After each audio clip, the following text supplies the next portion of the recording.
네, 안녕하세요. 로열로더 투자전략가 로로쌤입니다. 자, 2020년 2월 13일 목요일 퇴근길 시황 시작하도록 하겠습니다. 자, 먼저 코로나 환자 10배 증가했다, 사망자가 2배 증가했다라는 뉴스들이 엄청나게 늘어나고 있죠. 이게 어떻게 보면 공포 마케팅이라고 저번에도 말씀드렸는데 왜 이렇게 수치가 바뀌었는지 확인해 드리겠습니다. 그리고 국내에 첫 사망자가 나왔다. 이게 가짜 뉴스라고 하죠. 그래서 뭐 음성 판정이 나왔고 뇌졸중 환자였다라고 밝혀졌는데 이 부분에 대해서도 간단히 보고, 그리고 다시 한번 말씀드리자면 시장에서 나오는 현상에 대해서 팩트만 체크하시는 게 중요합니다. 그래서 오늘은 이 팩트 체크에 대해서 다시 한번 확인해 보도록 하겠습니다. 자, 다우지수 또 사상 최고가를 달성했습니다. 전일도 말씀드렸죠. 이제 거의 바로 못 올라가긴 했지만 눌렸다가던 그냥 가던 가는 시장이다라고 말씀드렸어요. 위쪽으로. 그래서 역시나 다우는 강하게 형성이 돼 있고, 나스닥 같은 경우가 연일 너무 강해서 쉬는 구간 자체가 없죠. 거의 심호흡 한 번 정도 하면은 또 다시 올라가는 이런 시장이에요. 이렇게 가격 조정을 강하게 받거나 기간 조정을 길게 받는 이런 움직임이 전혀 없습니다. 나스닥은 이 구간에서 심호흡 한 번 그냥 숨 크게 들이마실 때 내쉬고 또 다시 달리고 있습니다. 참 강한 증시인 것 같습니다. 자, 중국 국가위생건강위원회에서 위건이라고 하죠. 여기서 이제 확진자 수가 갑자기 급증을 했어요. 오늘 59,804명 이렇게 돼서 거의 6만 명에 육박해요. 그리고 사망자도 이제 크게 늘어가지고 1,367명이다 하면서 전일 대비해서 10배가 늘었다, 사망자도 2배가 늘었다 이렇게 발표를 했는데 그냥 늘어난 게 아니죠. 이유가 다 있습니다. 이제 그리고 신종 코로나가 아니고 코로나19 이름이 붙여졌어요. 코로나19로. 그래서 확진자가 하루 만에 이렇게 15,052명, 사망자가 254명, 전일 굉장히 크게 감소했다고 좋아했었는데 왜 이렇게 늘었느냐? 기준을 바꾼 겁니다. 임상 진단 사례 같은 경우는 기존에 의심 환자로 불렸었는데 이제 확진 환자로 포함시킨다고 해서 이 부분이 갑작스럽게 늘어난 거죠. 그리고 총 인원수 10배가 아니에요. 전일 1,600명 정도 늘어났기 때문에 이 확진자 하루 일일 확진자 수가 10배 늘었다는 뜻입니다. 사망자도 마찬가지고. 그리고 이거는 기준의 변화였기 때문에 여러분들이 그렇게 우려할 만큼은 아닙니다. 만약에는 아니죠. 만약에 이 부분을 바꾸지 않고 기존 방식대로 했다면은 사망자는 97명 증가했고 254명이 아니고 97명 증가한 것이고, 이 확진자도 15,152명이 아니고 1,113명입니다. 그러니까 굉장히 이제 기준의 변화로 해서 갑자기 늘어난 거죠. 기존에 계속 의혹이 나오던 확진자나 사망자 좀 은폐한 거 아니냐라는 의심이 있었는데 이 부분에 대해서 이번 기준을 바꾸면서 은폐한 게 맞구나라고 생각하시면 됩니다. 좀 더 축소해서 발표하려고 하다가 이제는 확산되는 게 좀 줄어들다 보니까 이제는 솔직하게 밝혀도 되겠다 싶은 것 같아요. 여기서 뭔가 더 감추는 게 있을진 모르겠지만, 중국이니까 감추는 게 있을 수 있겠지만 이 정도까지만 해도 이제 팩트를 계속 확인할 수 있는 것이다라고 보면 되고요. 크게 우려할 상황은 아니라는 거죠. 실제로 똑같은 기준으로 늘어난 게 아니고 기준을 바꿔서 늘어난 것이지 지금 크게 확산되는 게 아니다라고 보시면 될 것 같아요. 지금 같은 경우에는 확산은 되고 있지만 점점 이제 감소하는 추세로 줄어들고 있다라고 보시면 됩니다. 그리고 수원에서 첫 사망자 나왔다라고 했는데 실제로 밝혀보니까 음성 판정이었고 뇌졸중이라고 합니다. 그래서 이게 지금까지 나온 상황인 거고 추후에 뭐가 다시 조사를 했더니 바뀌었다라고 할지는 모르겠지만 현재까지 이렇게 나오고, 이렇게 해서 사망자 나왔을 때 가짜 뉴스를 이제 유포하는 컨텐츠나 이런 부분에 대해서 정부에서도 강력하게 대처를 하겠다고 합니다. 그러니까 참고하시면 될 것 같아요. 이런 자극적인 뉴스에 흔들리지 말아야 된다라고 계속 말씀드렸죠. 지금 기자분들도 진짜로 발로 뛰는 기사를 쓰시는 분들도 있고, 아니면은 이렇게 좀 자극적인 기사를 쓰시는 분들도 있어요.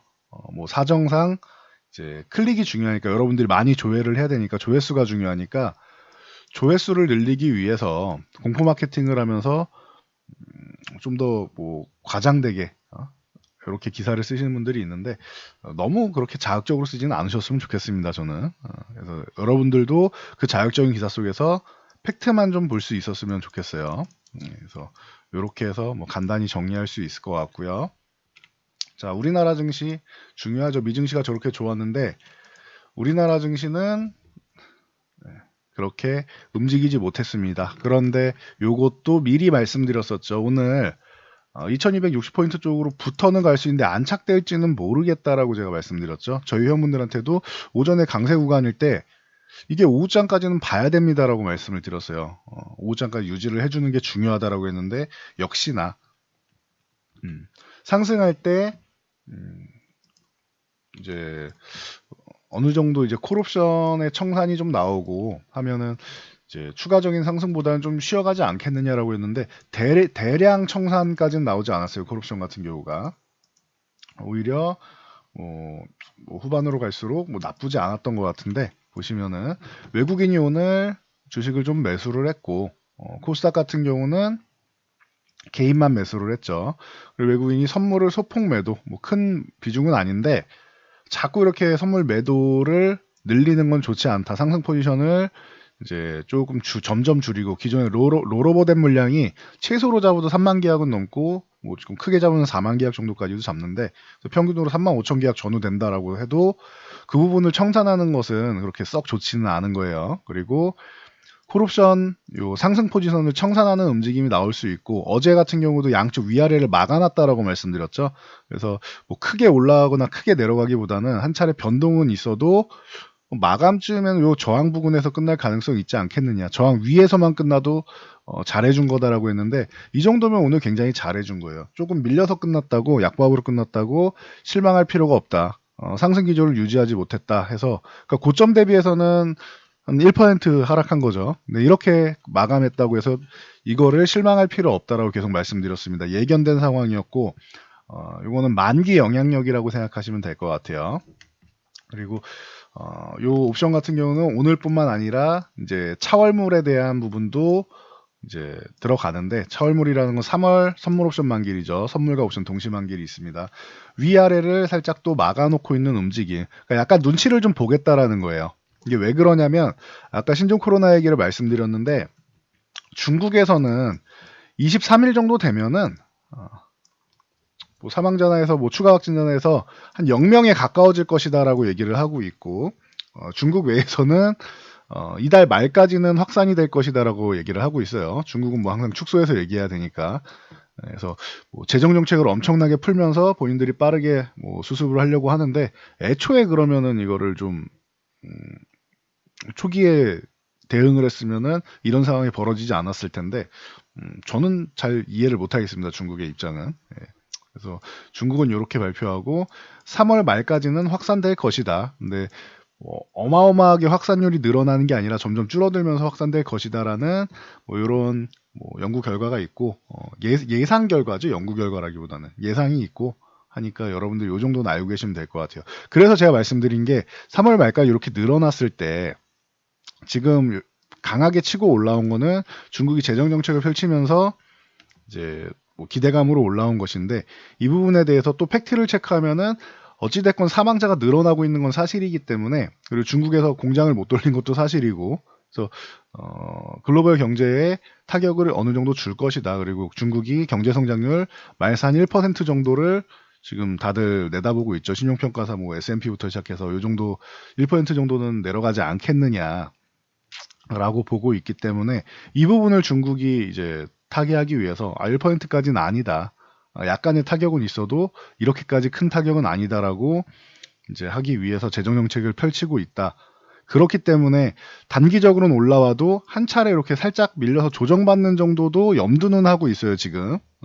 그냥 가면 제일 좋고 만약에 2230포인트, 2220포인트 요 구간이 유지돼서 그냥 상승하면 제일 좋은 것이고 살짝 조정받아도 이상할 게 없다. 그 구간도 매수 구간으로 활용할 수 있고 오히려 기회가 되는 구간이다라고 말씀드렸어요. 괜히 또 안 좋은 뉴스, 좀 악재성 뉴스 하나 나왔다고 해서 공포감을 가질 필요는 없다. 여러분들이 지금 어느 정도는 좀 뚝심을 갖고 가도 되는 구간이 아닌가라고 생각합니다. 그래서 기존에 말씀드렸던 거 뭐 그대로 생각하시면 될 것 같습니다. 그래서 오늘 수급도형 같은 경우 뭐 나쁘지 않았다. 외국인이 주식 매수하고 선물 뭐 살짝 매도했지만 요거는 조금 기분 나쁘지만 수량이 아주 큰 건 아니고 위아래를 막아놓고 생각을 좀 하겠다. 상황을 지켜보면서 판단하겠다라는 의지가 강한 것 같아요. 외국인들이. 그래서 이 정도 보시면 되고, 기관 같은 경우는 아예 베팅 자체를 하방향 쪽으로 이렇게 조금 해놨죠. 그래서 참고하시면 될 것 같습니다. 그래서 뭐 주식도 매도하고, 그래서 외국인과 기관 다 위쪽 방향보다는 좀 신중하게 좀 보면서 팩트 체크를 하자라는 수급이기 때문에 여러분들도 보이는 대로 그대로 판단을 하시면 좋을 것 같아요. 코스닥 같은 경우는 만기라고 상관없다라고 말씀드렸어요. 그리고 여기 지금 저항권에 들어왔는데 690쪽 뭐 건드려만 줘도 좋겠다라고 했는데 691포인트 건드려 주긴 했죠. 원하는 만큼 다 해줬습니다. 코스닥은 개별 성향이 강하기 때문에 얘가 혼자 날아가면은 이러면 굿이에요. 근데 여기서 저항을 한번 받아서 다시 밀려서 21선이든 아니면 61선이든 한 차례 더 밀린다고 해도 서운해할 필요가 전혀 없다라고 했어요. 이번에 한번 두들겨 놓으면은 그 다음부터는 이번엔 사실 바로 돌파할 확률이 아주 높지는 않다라고 말씀드렸죠.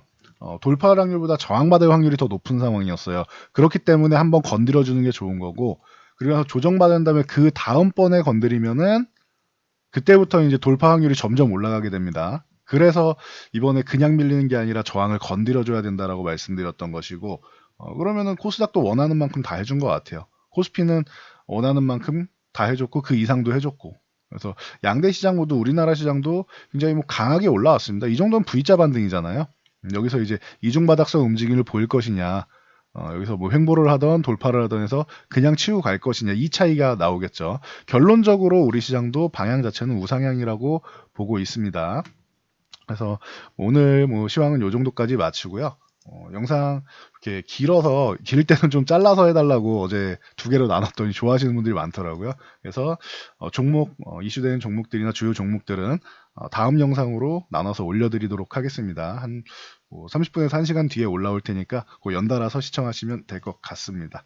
자, 여기까지 하고 저는 물러가고요. 여러분들의 좋아요와 댓글은 영상 제작에 큰 힘이 됩니다. 영상 잘 참고해서 모두 성공 투자하시기 바랍니다.